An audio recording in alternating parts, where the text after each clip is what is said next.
Mula sa channel ni Sa Iyong Araw mga kapatid, ito bibigyan natin ng reaction video to, no? Ang nakakakilabot na propesiya ng Daniel 2, ang mapa ng katapusan ng mundo na pilit itinatago. So yan ang ating bibigyan ng reaction video ngayon mga kapatid. Pero bago yan, syempre, huwag mong kakalimutan na mag-subscribe kay Sa Iyong Araw mga tol. At kung trip mo yung mga ganitong klaseng reaction video, huwag mo rin kalimutan na mag-subscribe dito sa ating channel. At syempre mga kapatid, huwag na natin patagalin to. Total, wala na rin naman tayong hinihintay na. Panoorin na natin to. Misteryo. Ito ay ang mga kataga na punong-puno ng kababalaghan, punong-puno ng katanungan, at isang bagay na nagbibigay sa atin ng mga pag-iisip at malalim na pagkakaunawa. At naglipa na mga kaibigan ang iba't ibang klase ng misteryo sa buong mundo, katulad na lamang ng Stonehenge sa England, ang mountain cities sa lugar ng Incas, at ang mga stone faces sa Easter Island. Ito mga stone faces na to, hindi pala stone faces lang no? Kasama pala yung katawan niya no? Nakabaon lang. Well, agree naman ako mga tol na napakarami talagang mystery dito sa ating mundo na magpahanggang ngayon ay mga pinagdedebatehan pa kasi may mga supernatural na hindi basta-basta may ipaliwanag, yung iba naman based on science, diba? So, depende na lang kung ano yung mga paniniwala mo dyan sa mga mystery na yan. Gayon din sa ating bansa ay napakalaking misteryo pa rin ang patungkol sa Yamashita Gold. Pero ang Biblia mga kaibigan, nababanggit dito ang mga bagay patungkol sa kung ano ang mangyayari sa hinaharap, at binabanggit dito ang mapa kung kailan magtatapos ang ating mundo. Yung sinasabing mapa no mga tol, di ba halimbawa yung mapa kapag ginagamit natin yan para meron tayong palatandaan, meron tayong guide kung nasaang lugar na tayo, kung saan tayo papunta, di ba? So ganun din yung tinatawag dito na mapa mga tol. Hindi ito yung actual na mapa na titignan lang natin. No? Kumbaga yung mga ibinigay na guide, ibinigay na mga palatandaan para malaman natin kung nasaang panahon na tayo, kung nasa mga wakas ng lupa na ba tayo, kung malapit na ba tayo sa katapusan o hindi. So yan ang ating panonoorin at bibigyan ng reaction video. Ito mga tol, tungkol sa Bible itong pinag-uusapan. No? Hindi kami siguro parehas ng religion ni Sa Iyong Araw at hindi naman kami parehas ng doctrine mga tol. Pwedeng nagkakasang-ayon kami sa ibang bagay, pwede rin naman sa ibang bagay. Pero tulad nga na sinabi ko, ito ay reaction video lang. Pwede kayong mag-comment sa baba kung anong masasabi ninyo dito sa videong pinapanood natin. No? Tuloy natin to. At kung kailan babalik ang ating Panginoong Jesus. Ang tanong ay, gaano na ito kalapit? At si Pangulong Bongbong Marcos na kaya ang kahuli-huli ang presidente ng Pilipinas bago darating ang katapusan ng mundo? Kung sa nakaraan nating video, pinag-usapan natin na binabanggit doon na si Pope Francis daw ang kahuli-huli ang Papa sa Roma na uupo bago ang katapusan ng mundo. Hindi kaya si Pangulong Bongbong Marcos din ang kahuli-huli ang presidente na mamumuno sa... Well, pagdating sa usaping yan mga kapatid, hindi tayo pwedeng mag-agree o mag-disagree mga tol. Kasi sa totoo lang ay walang nakakaalam ni isa sa atin. Mga tol, hindi natin pwedeng sabihin na hindi totoo yan, hindi pa si BBM yan, marami pang susunod. Hindi natin pwedeng sabihin yun mga tol kasi hindi naman natin alam. Diba? Kasi nga sabi sa Bible, ito ay darating sa oras at araw na hindi natin inaasahan. Diba? Darating yan na parang magnanakaw mga tol. Ginagawa mo yung mga bagay na ginagawa mo normal, diba? Bigla na lang darating yan. Pwedeng ngayon, bukas, sa susunod na buwan, sa susunod na taon, diba? O pwede rin naman sa susunod na 10 taon, susunod na 100 taon, hanggang magkaapon-apon na tayo mga tol. Walang nakakaalam, di ba? Ultimo ang mga anghel sa langit, hindi nila alam yan, di ba? Kahit ang anak ng tao, kundi ang Diyos Ama lamang na nasa langit, mga tol, no? So tuloy na natin to. Pilipinas bago darating ang katapusan ng mundo. Atin itong pag-usapan mga kaibigan. At ano ang sinasabi ng Biblia patungkol sa propesiya sa huling mga kapanahunan. Ilalagay ko na lang yung link sa ibaba mga kapatid. Subscribe.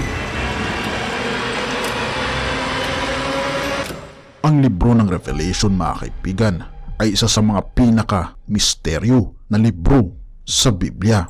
kung saan nababalot ito ng iba't ibang klase ng imahe, katulad na lamang ng mga dragon, mga larawan, na hindi natin mawari kung ano nga ba ang ibig sabihin nito.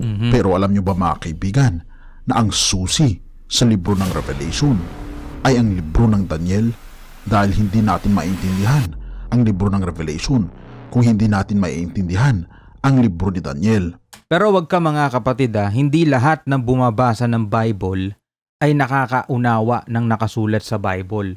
Kasi maraming binabanggit na mga pahayag sa Biblia na hindi siya literal, partikular sa isang bagay. Minsan may nagagamit na mga salita pero it doesn't mean na yun mismo yung tinutukoy. For example, mga tol, minsan nababanggit sa Bible pag sinulat sa Bible na ang bayang Israel, 'di ba? Ang bayang ililigtas, parang ganon.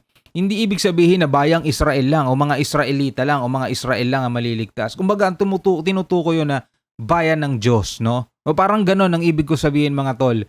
May mga pagsasalarawan sa Bible pero hindi ibig sabihin na yun lang mismo yun, no? Kasi syempre isinulat to nung unang panahon pa eh. At magpahanggang ngayon ay binabasa natin. At binabanggit mga kaibigan, sa Revelations 1 verse 3, mapalad ang bumabasa at ang nangakikinig ng mga salita ng hula at tumutupad ng mga bagay na nangasusulat doon, sapagkat ang panahoy malapit na. Oo mga kaibigan. Siyempre may mga nagsasabi niya yung panahong malapit na. Nung unang panahon sinasabing malapit na eh. Nakasulat na nga sa Bible eh. Kailan ba naisulat ang Bible, di ba? Nung unang panahon pa. Nakalagay doon malapit na. Patay na nga yung sumulat niyan, magpahanggang ngayon hindi pa nangyayari, di ba? Maraming magsasabi ng ganon, mga tol, pero lagi nating tatandaan, iba ang panahon ng langit sa panahon dito sa lupa. Di ba? Sabi nga sa Bible, ang isang araw daw sa langit, 1,000 taon dito. So yung mamaya nila, napakahabang panahon dito sa atin nun. Di ba? Napakahabang panahon nun. Pag sinabi sa langit na isang araw, sa atin 1,000 taon. Sa kanila malapit na, dito sobrang tagal nun. Hindi mo aabutin, 10 ulit ka pang mabubuhay, hindi mo pa rin aabutin, no? Tutuloy natin.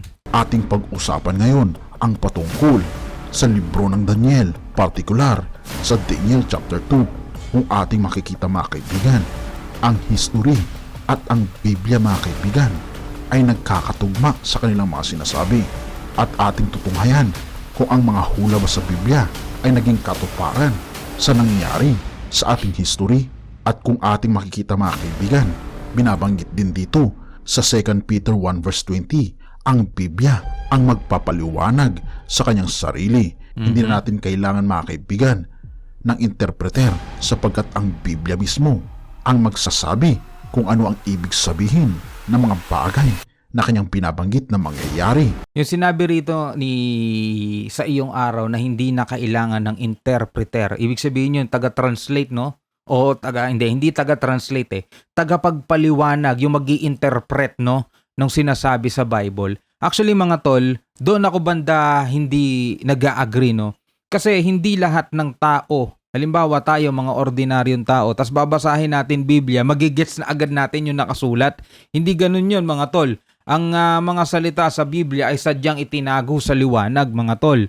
Yan ay nakasulat din sa Bible. Hindi lahat ng magbabasa makakaunawa. Ito na lang isipin nyo mga tol. Napakaraming mga nag-aral ng Bible, napakaraming scholar ng Bible, di ba? Lahat yan nagsipag-aral ng Bible. Pero tignan nyo, iba-iba ang paliwanag, iba-iba ang eksplanasyon. Kaya nagkakaroon ng pagtatalo-talo kasi magkakaiba sila ng pagkakaunawa. Di ba? So, kailangan talaga natin dyan ng magpapaliwanag yung mga taong pinagkalooban makaintindi ng Bible, mga tol. Sa hinaharap, kung ating babalikan mga kaibigan, ang Daniel chapter 2, ito ay isang panaginip na isang hari sa lugar ng Babylonia. Ang Babylonia mga kaibigan noong unang panahon ay ito rin ang tinatawag na Mesopotamia, kung saan dito ang cradle ng unang civilization. At naalala ko pa ito mga kaibigan nung ako ay high school, na kung saan sa history ay tinuro ng aking teacher na ang unang civilization ay tinatawag na Mesopotamia, na ngayon ay tinatawag na Iraq, at dati nang tinatawag na lugar na Babylon. Ang Babylon mga kaibigan ay binabanggit sa libro ng Revelation ng 6 na beses. At kung ating makikita ang libro ng Daniel chapter 2, dito unang nabanggit ang lugar na Babylonia. Sapagkat ang lugar ng Babylonia, mga kaibigan, noong unang panahon ay ito ang pinakasikat, ang pinakatanyag, ang pinakamakapangyarihan sa lahat. At paano ba na ang lugar na ito ay may kinalaman sa katapusan ng mundo, at ano ang kinalaman nito sa ating panahon ngayon? Isinulat ang libro ng Daniel dahil kay propetang Daniel, siya mismo ang nakasaksi sa mga nangyayari sa lugar ng Babylonia. Ang Babylonia, mga kaibigan, ay ito ang parang United States noong unang panahon. Kung gusto mong mag-abroad, ay magkakaroon ka talaga ng future sa panahon na kung saan ang Babylonia ang pinakatanyag sa lahat. Natalo, mga kaibigan, ng bansang Babylonia ang bansang Israel, dahil ang bansang Israel ay tumalikod sa ating Panginoon. Kaya naman pinahintulutan ng ating Panginoon na sakupin ng bansang Babylonia ang Israel. Ito ay dahil din sa pamumuno ni Haring Nebuchadnezzar.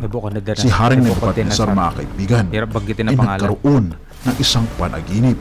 At sa kanyang panaginip, mga kaibigan, siya ay napagabag dahil nakakakilabot ang kanyang panaginip na sa kanyang paggising sa umagay na bagabag ang kanyang damdamin. Ngunit ang problema dito ay hindi niya naalala kung ano ang kanyang panaginip at kung ano ang ibig sabihin ng kanyang panaginip. Kaya naman ipinatawag niya ang lahat ng mga mahikero, ang lahat ng mga sorcerers, ang lahat ng mga matatalino sa kanyang lugar. At isa na dito ay si Daniel na isang Hudyo. Siya kasama ng kanyang tatlong mga kaibigan na si Shadrach, Meshach at Abednego. Sila ay nananampalataya sa totoong Diyos. Pagkatapos nito'y tinanong niya ang mga mahikero kung alam ba nila kung anong ibig sabihin ng kanyang panaginip.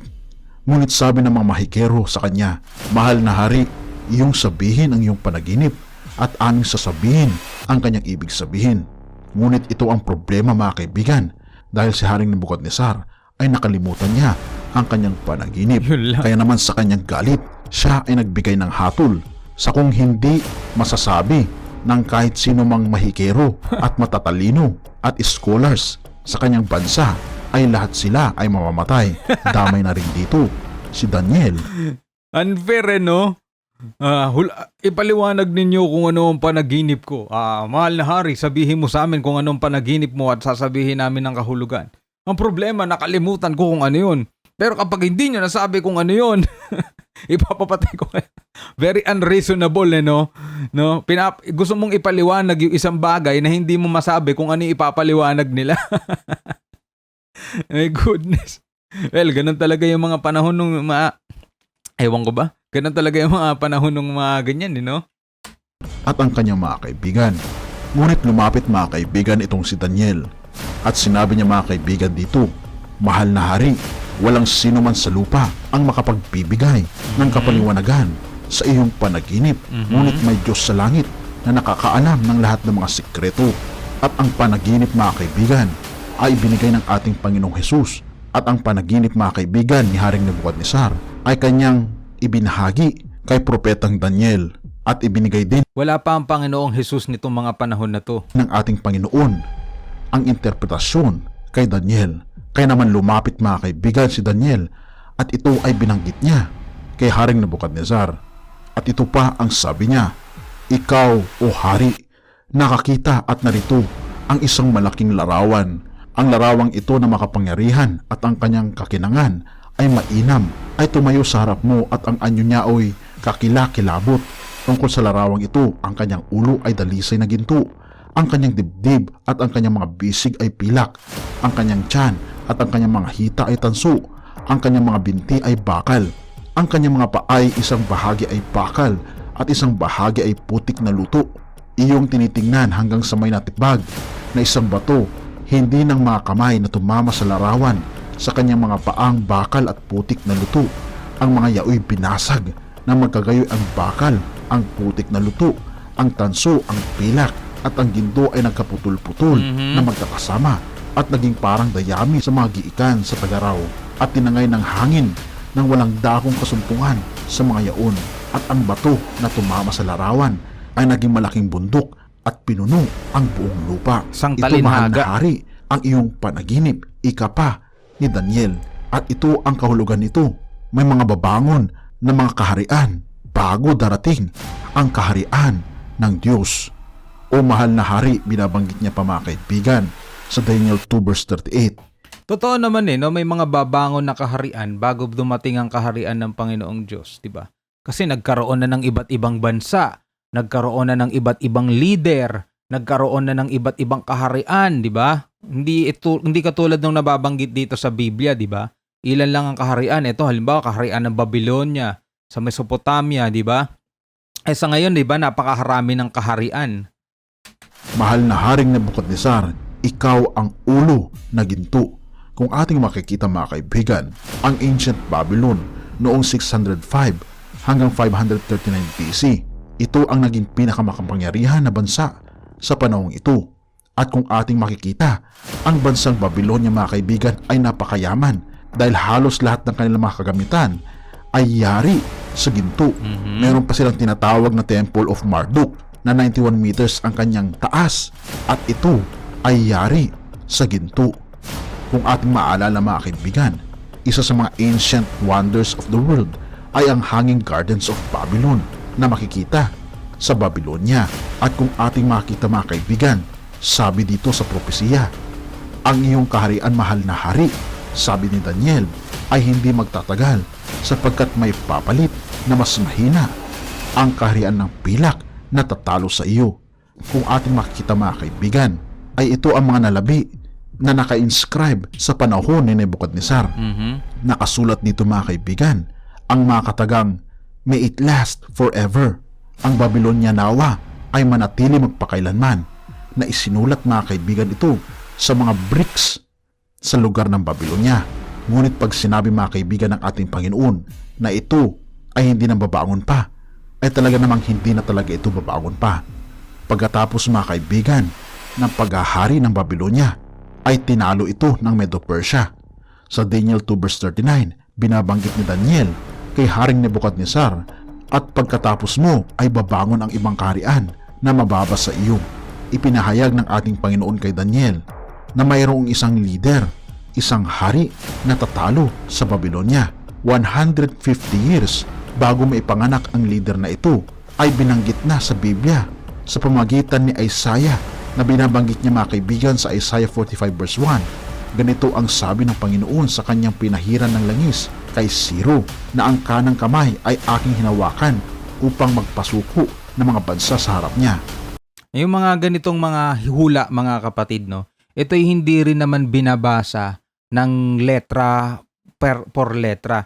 Kasi may mga nababanggit talagang mga talata sa Bible, mga tol, na halimbawa, hula, mga tol, hula. Halimbawa, for example, kasi pag naririnig ko ang Isaiah, lagi ko naiisip yung ibong mandaragit eh.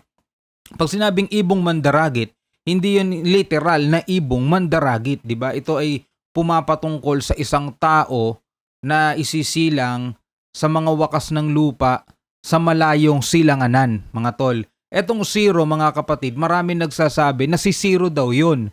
Di ba? Si Haring Cyrus ng Persia. Pero ang tanong, si Haring Cyrus ba ng Persia ay nagmula sa malayong silangan? Di ba? Hindi naman. At hindi rin siya ay yung nagtataglay ng ebanghelyo, mga tol, no? So pagdating sa mga ganyan kasi, iba-iba na ang pananampalataya at iba-iba na ang mga doktrina, no? Depende na lang sa inyo. Ito kay sa iyong araw, hindi natin alam kung ano ang pagkakaalam niya, pero sige, tuloy natin. Ang binabanggit mga kaibigan dito na ibong mandaranggit ay Ayun hindi nga. si Felix. Yun nga. Kakasabi ko pa lang eh. Balikan natin. Ang binabanggit mga kaibigan dito na ibong mandaranggit ay hindi si Felix Manalo, kundi ito mga kaibigan ay si King Cyrus na tatalo mga kaibigan sa Babylonia. At ito nga mga kaibigan ay natupad. Sinugod ni King Cyrus kasama ni King Darius ang lugar ng Babylonia at tinalo nila ito. At ito mga kaibigan ay Yan, no, to be fair lang mga kapatid, no. Alisin natin si Felix Manalo, kapatid na Felix Manalo, no. Kung si King Cyrus, mga kapatid, 'di ba? Sabi taong gumagawa ng aking payo, 'di ba? Mula sa malayong lupain, mula sa malayong silangan. No, base na rin sa mga naging reaction video na natin nung nakaraan, at kung base na rin sa mga naging pag-aaral mga kapatid, yung malayong silangan o malayong silanganan, yan ay may mga bansa na nasa malayong silangan o Far East. Wala naman sa Far East ang Persia, no? Wala kasi si King Cyrus ay King Cyrus of Persia mga kapatid. Kung sinabing malayong silangan, 'di ba? Andiyan yung iba't ibang bansa na nandiyan. Pero yung babangon mga kapatid na magsisimula ng gawain ng Panginoong Diyos, alam na natin hindi naman si Haring Cyrus yun mga tol. Kasi number 1, wala siya sa malayong silanganan. Okay, tuloy natin. Nakasulat sa Cyrus Cylinder. Dito nakasulat kung paano tinalo ni King Cyrus ang Babylonia at sila mga kaibigan ay nanaig mula 539 to 331 BC. Tingnan mo, wala pa nga ang Panginoong Jesus nito 539 BC hanggang 331 BC. Diba? So paano siya yung magiging ibong mandaragit nun?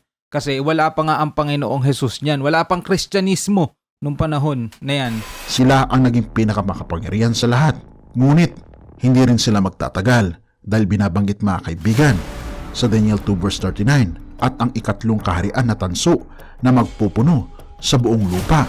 Sila ang maghahari pagkatapos ng pilak. At muntik kong nakalimutan mga kaibigan, ang Medo-Persia pala ay kalimitan na kanilang ginagamit sa pagkikipagdigma ay pilak. Kaya naman tinatawag silang Silver Kingdom. At ang sumunod mga kaibigan ay ang pangatlo, ang tanso na mas mababa kaysa sa pilak. Merong isang bata na leader na mula sa Macedonia na binuo niya ang kanyang armies at nagkaroon siya ng 4 na general at sila'y nagmarcha sa buong Medo-Persia at kanilang tinalo ang buong kaharian ng Medo-Persia sa kanyang edad mga kaibigan na bata pa. Ito ay walang iba kundi si Alexander the Great. Siya mga kaibigan ang tumalo sa buong Medo-Persia na binabanggit din mga kaibigan sa Daniel 2 verse 39. Ang susunod na kaharian ay tinatawag na Bronze Empire na kung saan lahat ng kagamitan nila Alexander the Great ay yari mga kaibigan sa bronze o tanso. At kung ating makikita mga kaibigan, ang history at ang Biblia ay nagkakatugma ang kanyang sinasabi dahil lahat ng mga bagay na nangyayari sa atin ay plano ng ating Panginoon. Isaiah 58 verse 11, and the Lord shall guide you continually. Pagkatapos mga kaibigan ng Grecian Empire na sila ay naghari mula 331 to 168 BC ay binanggit ni Daniel. Pag sinabing BC, lagi niyong tandaan, before Christ. Bago pa ipanganak ang Panginoong Jesus. Pero kung naaalala ninyo mga kapatid, ito nagkaroon na kasi ng mga digmaan ito noong mga panahon na yan. Pero tinanong ng mga alagad ni Jesus, ang Panginoong Jesus, di ba? Kailan magaganap ang ikalawang pagparito mo, mga palatandaan, di ba? Sabi magkakaroon ng digmaan laban sa digmaan, kaharian laban sa kaharian, di ba? Bansa sa bansa, mga tol. Aalingaw-ngaw sa buong daigdig, di ba? At yun ang tanda ng ikalawang pagparito. Kung pagbabasehan natin yung mga nangyaring digmaan bago pa siya pumunta rito, alam na nating hindi yun. Kasi ikalawang pagparito nga palatandaan kaso nangyari na nga tong digmaan na to bago pa siya ipanganak mga tol. So alam na nating hindi yan, no? Hindi yan ng ibinigay na palatandaan ng Panginoong Jesus ng kanyang ikalawang pagparito o ng Judgment Day, no? Tuloy na natin. Na ang susunod na kaharian na pinakamalakas na babangon sa buong mundo ay matibay na parang bakal. Palibhasay ang bakal ay nakakaturog at nakakapagsuko ng lahat ng bagay. At kung paanong dinidikdik ng bakal ang lahat ng ito, siya ay magkakaputol-putol at madidikdik. Oo mga kaibigan, ang binabanggit na bakal o Iron Empire na umusbong at naging malakas ay ang Roman Empire. Ang Roman Empire mga kapatid, sila ang pinakamatagal na imperyo na nag-rule dito sa ating mundo dahil sila ay nag-rule 168 BC to 476 AD. At kung ating makikita mga kaibigan, yung AD, ang palatandaan ko dyan, after death, ganun. Pero hindi ata yun ang meaning ng mga tol. Pero patay na ang Panginoong Jesus niya ng mga panahon na yan. Ay mahaba ang binti na sinisimbolo ang umakyat na sa langit. Mahabang imperyo ng Roman Empire. Ito rin mga kaibigan ay nakalagay sa ating history na ang Roman Empire, mga kaibigan, noong unang panahon ay sakop niya ang buong Europa, parte ng Asia, parte ng Africa, at ganito kaluwang, mga kaibigan, ang lugar ng Rome. At sa panahon din, mga kaibigan, ng Roman Empire, ang pinakamalakas na bansa noong unang panahon, ay dito rin na ipanganak ang ating Panginoong Jesus. At kung ating makikita, mga kaibigan, ang rulership ng Roman Empire din ang nagpapako sa ating Panginoong Hesukristo. At Bethlehem. pagkatapos nito, binabanggit ni Daniel sa Daniel chapter 2 verse 41, at yamang iyong nakita na ang mga paa at mga daliri, ang isang bahagi ay putik na luto ng magpapalyok at ang isang bahagi ay bakal, ay magiging kahariang hati, ngunit magkakaroon yaon ng kalakasan ng bakal. Yamang iyong nakita na ang bakal ay nahalo sa putik na luto. At kung ating makikita, mga kaibigan, ay tayo na ay nabubuhay sa pinaghalong bakal at putik sa mga paa ng larawan na ito. Nasa huling at kung ating bahagi. makita, mga kaibigan, ito ay tumutukoy sa 10 daliri, ang divided Europe, dahil ang buong Europe, mga kaibigan, noong unang panahon ay Roma lang, ngunit nagkaroon ito ng dibisyon na binabanggit sa banal na kasulatan na magkakaroon ng dibisyon ang Roma. At kung ating makikita, mga kaibigan, ang Roma ay nahati-hati sa 10. Ang Anglo-Saxons, Franks, Alamani, Lombards, Ostrogoths, Heruli, Burgundians, Suevi, Visigoths, Vandals. Ito ang 10, mga kaibigan, na kaharian na sumisimbolo, mga kaibigan, sa 10 daliri na maghahari sa buong mundo. At ito ang kanilang mga modern na mga pangalan: ang Germany, Switzerland, France, Italy, England, Portugal, at Spain. At kung ating makita, mga kaibigan, nawala sa kasaysayan ang 3 mga bansa katulad ng Heruli, Vandals, at Ostrogoths. Bakit? Pag-uusapan natin ito, mga Wala kaibigan, na. sa Extinct susunod na topiko. At kung kayo ang tatanungin, mga kaibigan, ano ang pinakamakapangyarihan na bansa sa buong mundo ngayon? At sasabihin nyo siguro, ito ang United States of America. Pero alam nyo ba, mga kaibigan, na ang United States of America ay ito ay anak ng England na galing sa Europa. Kaya naman masasabi ko na ang pinakamalakas at makapangyarihan na lugar ngayon ay ang Europa at ang United States of America. At binabanggit, mga kaibigan, sa propesiya na naghalo ang putik at ang bakal. Sa tingin nyo, maghahalo kaya ang putik at ang bakal? Ang bakal ay matibay pag bakal lang ito, at ang putik ay matibay din kung putik lang ito. Ngunit ang paghaluin ang putik at ang bakal ay napaka-imposible itong mangyari. Kaya sinabi ng ating Panginoon, hindi kailanman maghahalo ang putik at ang bakal. Ngunit sa history, mga kaibigan, ng Europa, trinay nila na i-combine ulit ang buong Europa. Napakarami na mga nag-try ng mga leaders na i-combine ulit ang buong Europa, katulad na lamang ni Napoleon Bonaparte, Charlemagne, Adolf Hitler, at napakarami pang iba. Ngunit hindi sila nagtagumpay dahil pag sinabi ng Panginoon na hindi pwede, ay hindi talaga pwede na mangyayari.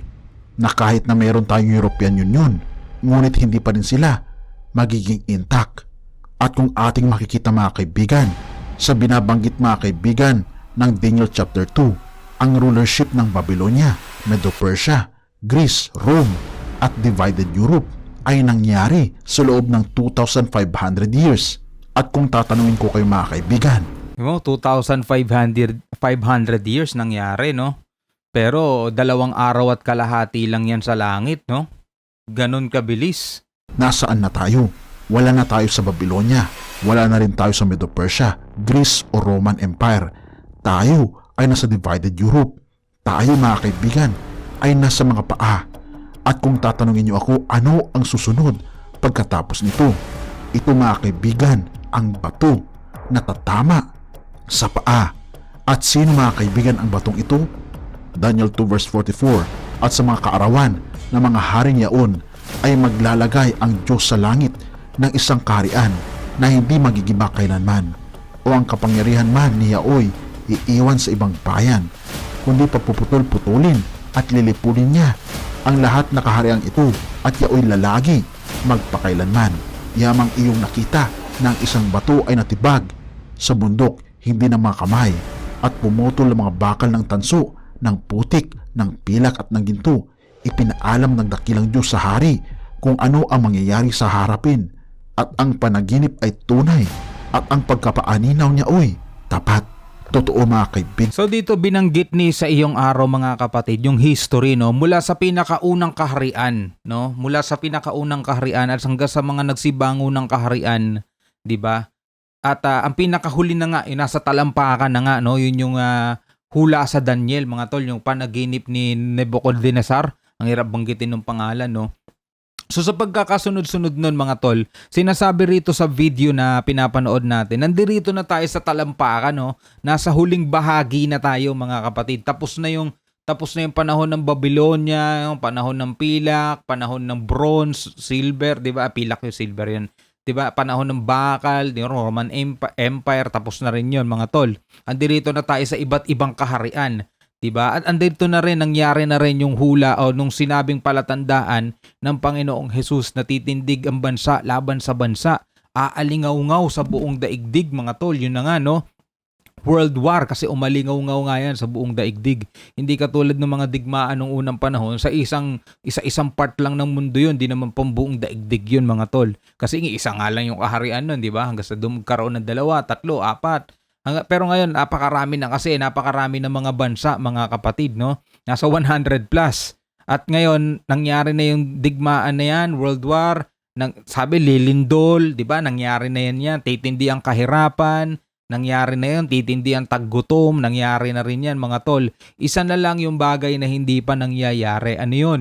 Yung mismong araw na itinakda na huhukuman ang buong daigdig, ang ikalawang pagparito ng Panginoong Hesus. Na yung binanggit na mapa rito ni sa iyong araw, yun na nga yung pagkakasunod-sunod, no? Mula dun sa starting point, di ba? At nakikita natin dito, base dun sa kwento, andirito na tayo, no? Malapit na tayong matapos sa lakbayin natin sa dulo.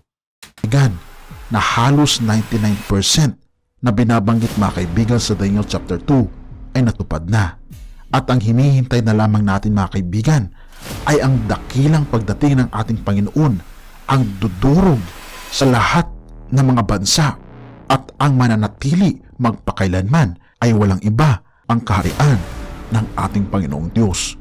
Totoo mga kaibigan na tayo ay nasa huling mga kapanahunan na, at hindi natin alam kung si Pangulong Bongbong Marcos ba talaga ang huling presidente na uupo bago darating ang katapusan ng mundo. Ngunit ako ay naniniwala na ito ay malapit ng darating. Malapit na mga kapatid, dahil tayo ay nabubuhay na sa rulership mga kaibigan ng Europa at ng Amerika. At tayo ay nasa huling mga kapanahunan dahil ang ating mundo ay hindi na nagiging mas maganda, hindi na nagiging safe mga kaibigan. At kinakailangan natin mga kaibigan ng isang pag-asa, isang dakilang pag-asa sa ating hinaharap.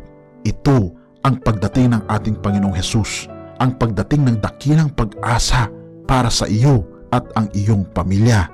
John 14 verse 1 to 2. Huwag magulumihanan ang inyong puso. Magsisampalataya kayo sa Diyos. Magsisampalataya naman kayo sa akin.